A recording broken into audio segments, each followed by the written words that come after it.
The doctor didn't raise his voice when he spoke. He said it carefully, like someone placing fragile glass on a table. Your daughter may not grow like most children.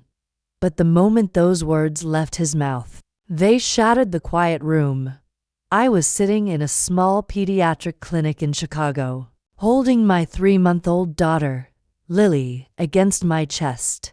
Her tiny fingers were curled around the sleeve of my sweater like she was anchoring herself to me. Dr. Collins closed the medical chart slowly. She may develop differently, he continued gently. She might take longer to speak, to learn, and she may need special care throughout her life. The room went silent. My husband Marcus stood near the window, staring outside at the gray sky. He hadn't looked at Lily even once since we walked in. "So what exactly are you saying?" he asked coldly. The doctor paused before answering. "I'm saying she may need patience, extra support, and a lot of love." I hugged Lily tighter to me. She was perfect. To Marcus, she was something else entirely. That night, Chicago was drowning in rain. The streets glowed under the streetlights, water rushing along the sidewalks. By the time we reached home, the storm had turned fierce. Marcus slammed the car door so hard it made me jump. Inside the house, he didn't take off his coat. He didn't even sit down. Instead, he looked straight at me and said flatly, "I can't live like this." My heart skipped. "What do you mean?" He ran a hand through his hair, frustration written all over his face. "I didn't sign up for raising a child who will never be normal." The words hit me harder than the thunder outside. "She's not broken," I whispered. "She's just different." "That's the same thing," he replied. Then he said something I will never forget. "You have two choices. Put her in a care facility, or leave." For a moment I thought he had to be joking. He wasn't. 15 minutes later my suitcase sat by the front door. Rain pounded the roof while I stood on the porch holding Lily in a blanket. Marcus shut the door behind us without another word. The years that followed blurred. Together, Lily and I moved into a tiny apartment on Chicago's South Side. The walls were thin, the heater barely worked, and the rent felt impossible every month. During the day I waited tables at a diner, at night I worked, stocking shelves at a grocery store. Bills piled up like snow.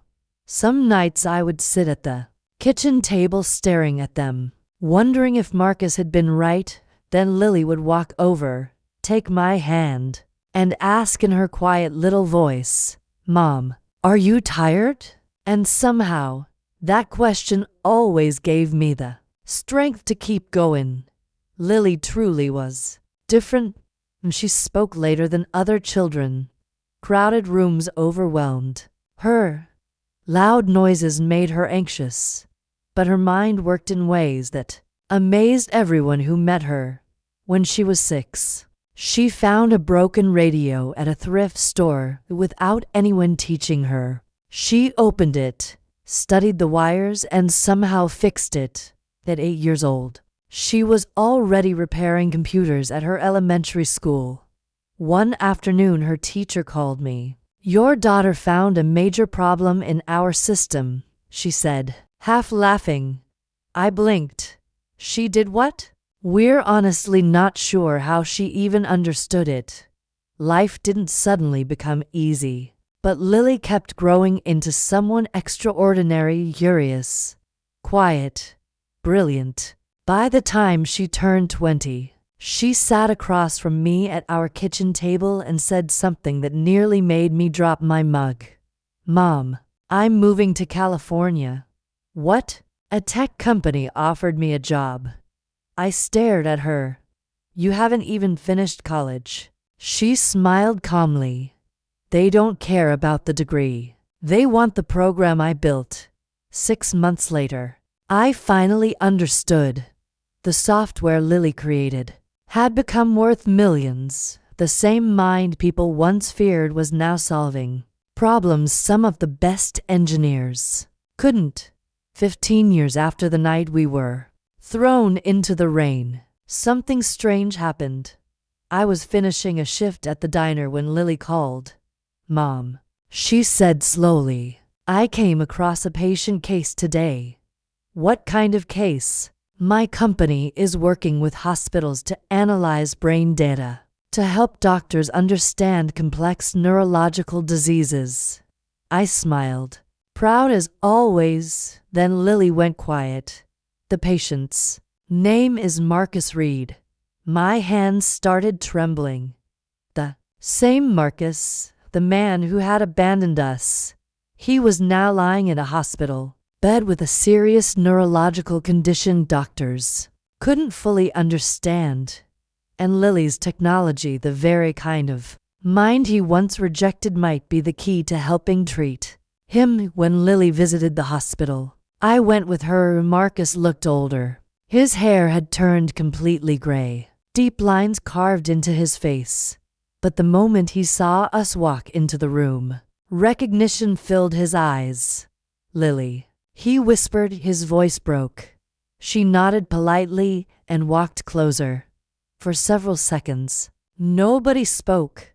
Finally, Marcus said quietly, "I was wrong." Lily looked at him calmly. "I know." Then she turned toward the medical team and began discussing brain scans and data analysis like a professional. She hadn't come there for closure, she had come to do her work.